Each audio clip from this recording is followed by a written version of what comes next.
Brother, thank you very much for willing to join us and then tell us what's happening in Nigeria. If I hear correctly and see on social media correctly that there is a genocide towards Christians in Nigeria. Christians, men and women and children are being murdered. Christians are being kidnapped. They've been displaced from their homes. So you are someone who is in the area. Would you kindly tell us what have you seen, what have you observed, and what's happening over there? Okay, thank you very much for the opportunity you've given unto us to lend our voice concerning what is going on. First of all, we sincerely want to appreciate what people are saying, even on the social media. And there is this argument that is going that is not a genocide concerning a specific people, the Christian.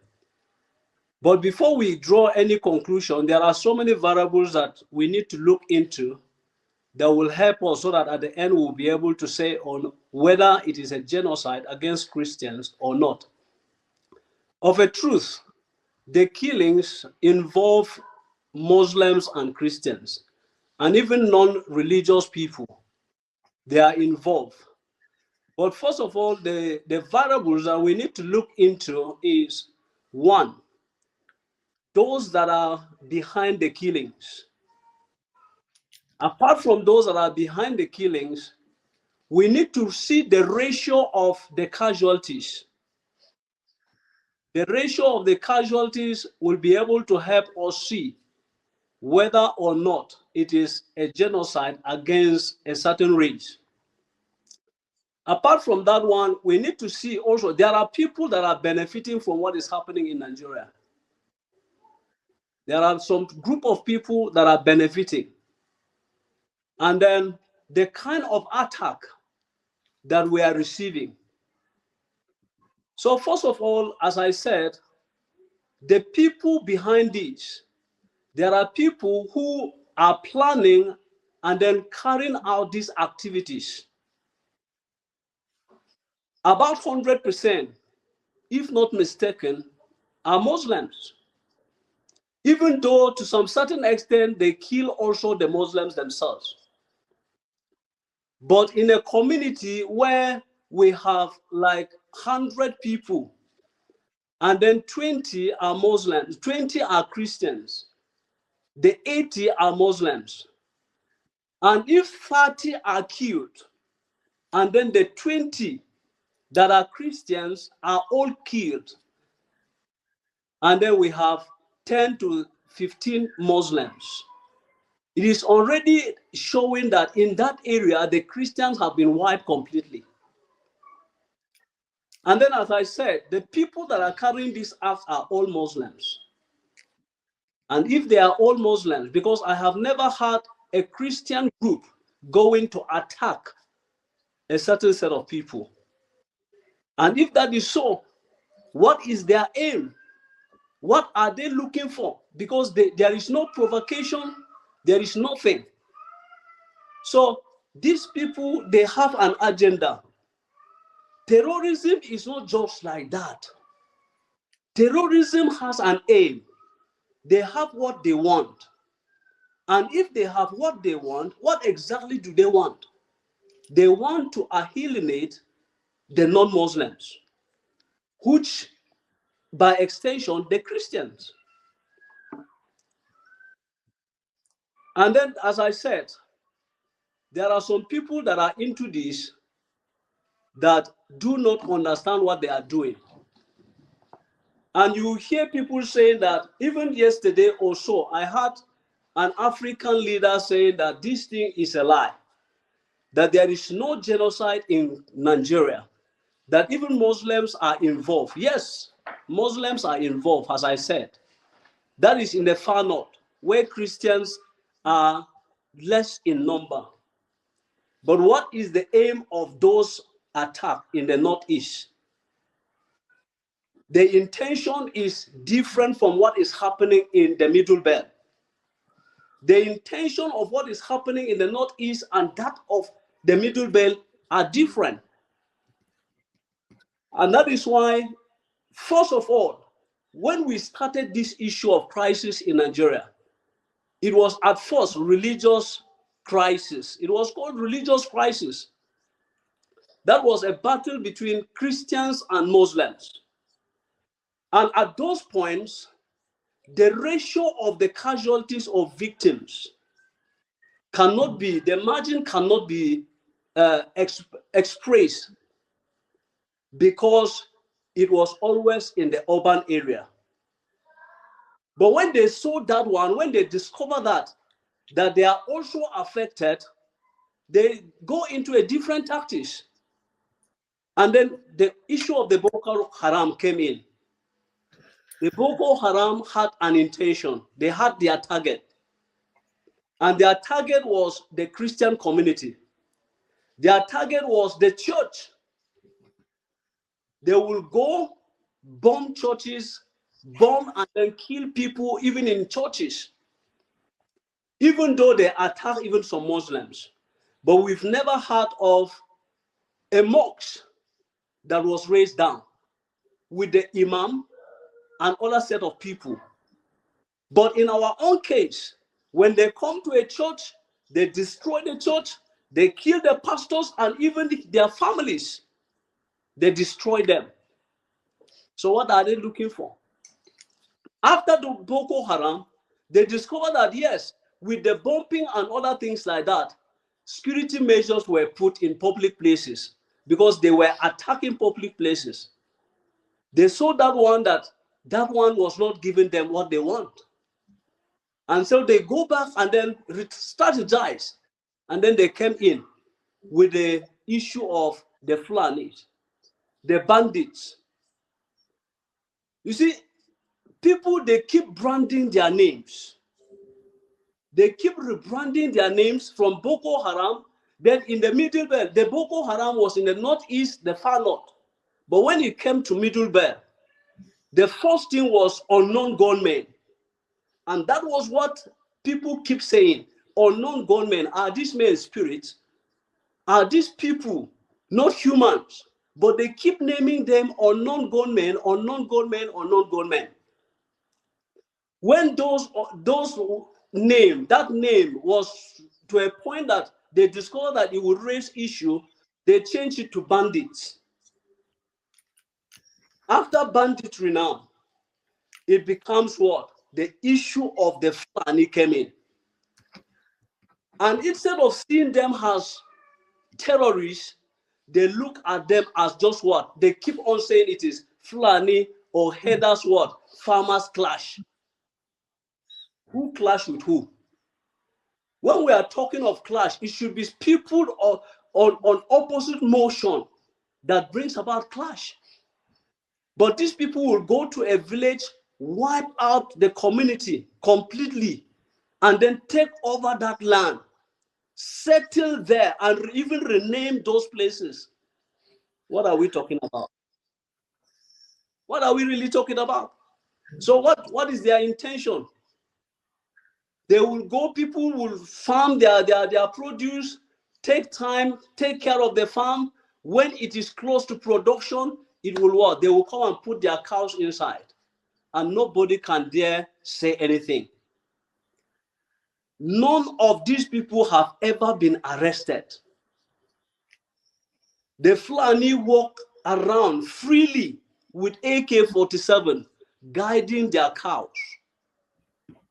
But if any member of the community, you are seen with just a cutlass, you will be asked, why are you carrying that thing by the law? So the law does not catch the Fulani man. The law does not catch the bandits or the Boko Haramis. But on the indigene, the law is always heavy on them. I want to, in 2012 or 2014, 2012 specifically, 7 July 2012, that was the first attack on one village on the plateau. When they attacked that village, they killed people, burned their house, destroy what they could destroy. And when the people were doing their own mass burial for their people, for the victims on the 8th, that is the previous day, the same set of people came back again. That on that process, we lost 2 parliamentarians, a senator and a serving senator at that time, and a House of Assembly member died on the process of what? Trying to escape that attack. And this keep on going. Last year, they entered Mango in such a way that hundreds of people were killed because they discovered that the urban attack, the urban religious crisis was not giving them what they want. So the target now is villages. The villages, all, if not mistaken, all are Christians. They will go there, attack, burn their houses. When they attack, if people, the few that escape, run away, they will go in, loot their resources, loot everything, and then set the house ablaze. The one that is not born, if they can take over the possession of those villages, they do. So if people are saying it's not a genocide against some set of people, we don't really know what they meant by that. But I want to bet you that there are some people that are benefiting from what is happening, as I said earlier. There are some people that are benefiting from it. Apart from those that are the masterminds of what is happening, apart from those that are the visionaries of what is happening, apart from those that are sponsoring what is happening, there are some people that are innocently, there are some people that are ignorantly benefiting. They are benefiting because they are making their living out of it. So with all that is happening, as I said, there are some people that are benefiting. So some of them will come out to defend what they are benefiting from by saying it's not a genocide. If you look at what happens after the president of America's tweet, you discover that so many things have changed, have taken place in this country now because of that tweet. If Nigeria will be sincere to herself, what is happening? One time General T.Y. Danjuma have always been coming out to say it, that even the army are colluding with the bandits. And so the innocent man is not safe in this country. We are not safe. He keeps saying it. He keeps saying that people should try by all means to defend themselves because the government have failed in the defense of the innocent Nigerians. And that is why they will come out plain to tell you that there is nothing like genocide in Nigeria. Genocide is the killing or the murder of a race or a group of people. And a race is a group of people that are united, that are together, whether belief or communal. So if a community can be wiped out completely without any trace of those responsible for the attack, what are we saying? Is it not a genocide? Is it not enough to say that, to hear the cry? How many lives have gone in Nigeria as a result of this? And we've never heard of any arrest and prosecution of these people. Some times ago, the names of sponsors, whether it is true or not, were mentioned, but nobody went after those people. Nobody go after those people.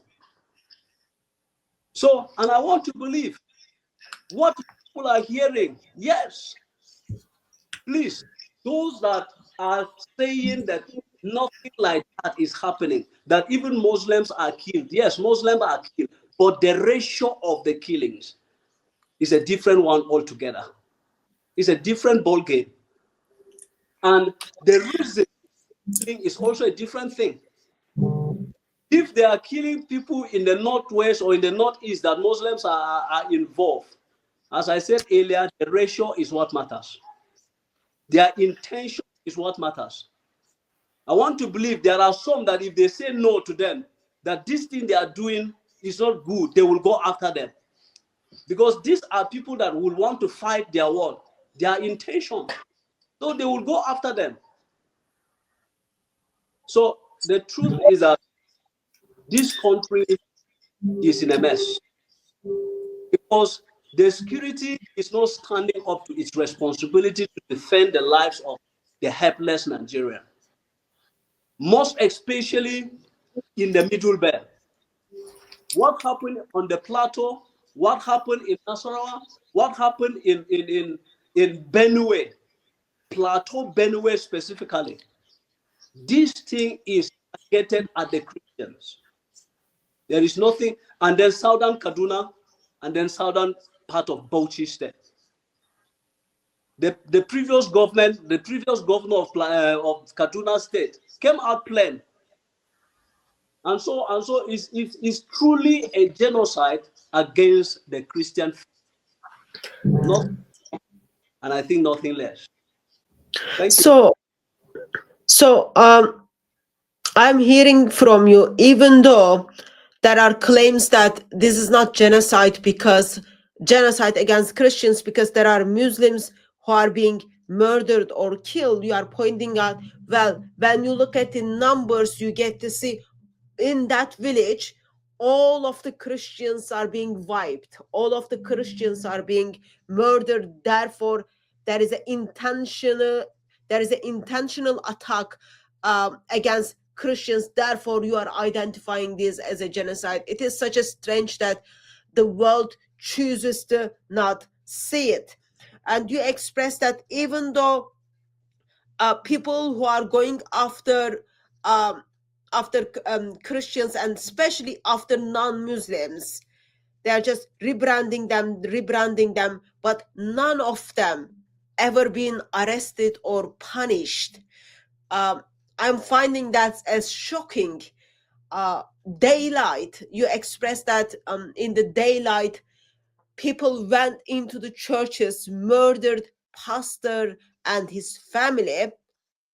That happening in the daylight, and still these murderers are on the street, not even on the street, but on their way to next village to murder more people. That is very shocking. But as you expressed, your government is not protecting you. There are lots of people who are benefiting from this. It fits in people's agenda. Therefore, outside attention is needed. Would you be kind enough? I know those things are usually painful, but kind of tell me how they enter the village's daylight and burn people. Like, have you seen or have you experienced someone who kind of got murdered or got kidnapped by these Islamic terrorists? Okay. Just as I said earlier, in 2012, Yeah. a village called Massa in Riom local government, that was when the first village attack took place that claimed the life of hundreds of people on the 7th July 2012. And the next day, they were trying to do the mass burial in that same village. That the same attackers came back to attack them during the burial. That we lost 2 parliamentarians in the process. The recent one in Mangu local government last year, and then Mishere in Bokos local government. We have places like Basa local government on the plateau. We have places like Barkinladi, where now there are some villages that the occupants now are those that came and attacked the village. They attacked the village, pursue the people, kill those that they will kill, and those that could run and escape to refugee camp could not go back to their villages. The occupants now are Fulani themselves. And in recent past also, there are so many villages and the records are there.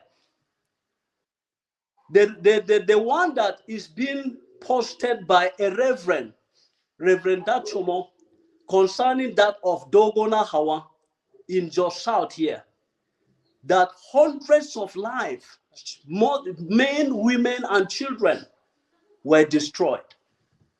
So there are so many places, only some few local government on the plateau that has not been attacked, only some few. So these attacks are carried out by the same set of people. There is a place that I may not want to mention the name, but they have renamed the place. They have claimed the place, renamed it as their watchtower. They call it in Hausa Mahanga.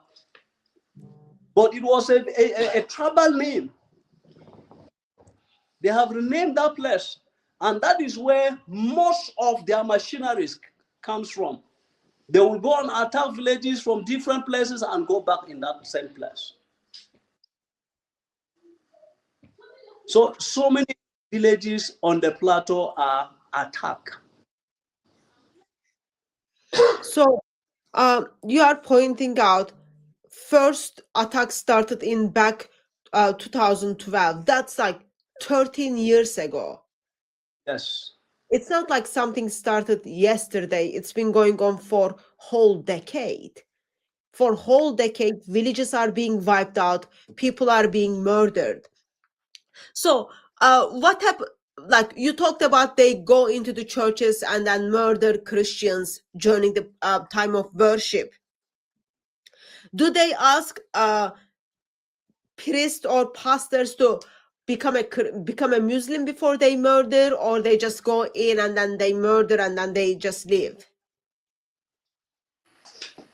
Well, for now, it was only when it was a religious crisis that when they catch you, they may ask you to denounce your faith or they kill you. But after those attacks, just as I said, it started with a religious crisis, and which it was mostly in the urban area. And when it happens in the urban area, people were able to also defend themselves. And so it discovered that the casualty was such that you cannot say whether Muslim or Christian outweigh the other, because it was in an urban area. So when they discover that they are being affected in those urban areas, they change their tactics and then start attacking the villages where majority or all are Christians. So when they do this, they do it without even giving you an opportunity to say anything, because they come to only kill and destroy. They don't give you opportunity whether you should denounce your faith or whatever. No, they come at night, kill anything human, and then before daybreak, they go. So how can the world, I know people have been intentional to be silent about it, how can world or outside of government outside of the Nigeria can help? What do you expect people to do? How can people stop this genocide? Well, Asiba, if it will go the way, if the United States government has, the president of United States has made a statement, if that can be pursued, I think it will help us. Because I want to believe that it is an answered prayer that the president of America is making this statement. Because people in this country have been crying without any help. They have been crying and asking questions, but nothing is coming. just as I said, T.Y. Anjuma has come out plain to make a statement that the army, the security apparatus are what? They are colluding with the bandits. They are colluding with the terrorists. At some point, they are the ones that will what? When after they attack, they will bring their machineries and keep. And the intention for some of us is to protect and to guard against reprisal attack. It is not as if it was intentional to protect the innocent. Because there is no point when you hear you have security alert tips, you have threats, and then people call you to tell you that this is the threat in this area, and you don't go there to protect. It is after the attack before you will go there. You will put curfew, and then you go there, and then you man your tent there with intention to protect. And then even if they come to attack, you are not there to defend even the helpless. So for long, this has been going on. It has been going on. So if the president of United States will stand on what he has said, and I want to use this to beg him that nobody should convince him to step down or to step down what he has said. I want to believe that, yes, as I said, if anybody will say Nigeria does not need help, it's a lie. Because the military themselves, there are some of them in the military, I'm sorry to say this, there are some of them that are in the security architecture of Nigeria. And that is why you discover that they are unable to quench down the attacks in Nigeria. During Goodluck Jonathan regime, they made mention of it, that some of the Boko Haramis are in his cabinet, were in his cabinet. So if we'll have people that are supposed to protect the people planning against the people, then I think we really need help in this country. We really need it. If the world can unite and come to the rescue, I don't know how they will do it, but we need help. Do you feel safe? You express that government is not there to protect you. So how do you protect yourself? What do people do? They just wait middle of the night, or they don't sleep at night, so that if someone comes middle of the night to attack them, they can run away. So what do people do? How do you protect themselves? And do you feel safe? Honestly, if I would tell you, the common man in Nigeria is not safe. We are living only on the grace that God is the one sustaining us. Just we have been saying it clear that just as the Bible says that if the Lord does not protect, that is our anchor in this country. This is the anchor of most communities in Nigeria and on the plateau and Benue specifically, that the Lord is the one that is protecting us. So we don't have confidence in our security men any longer.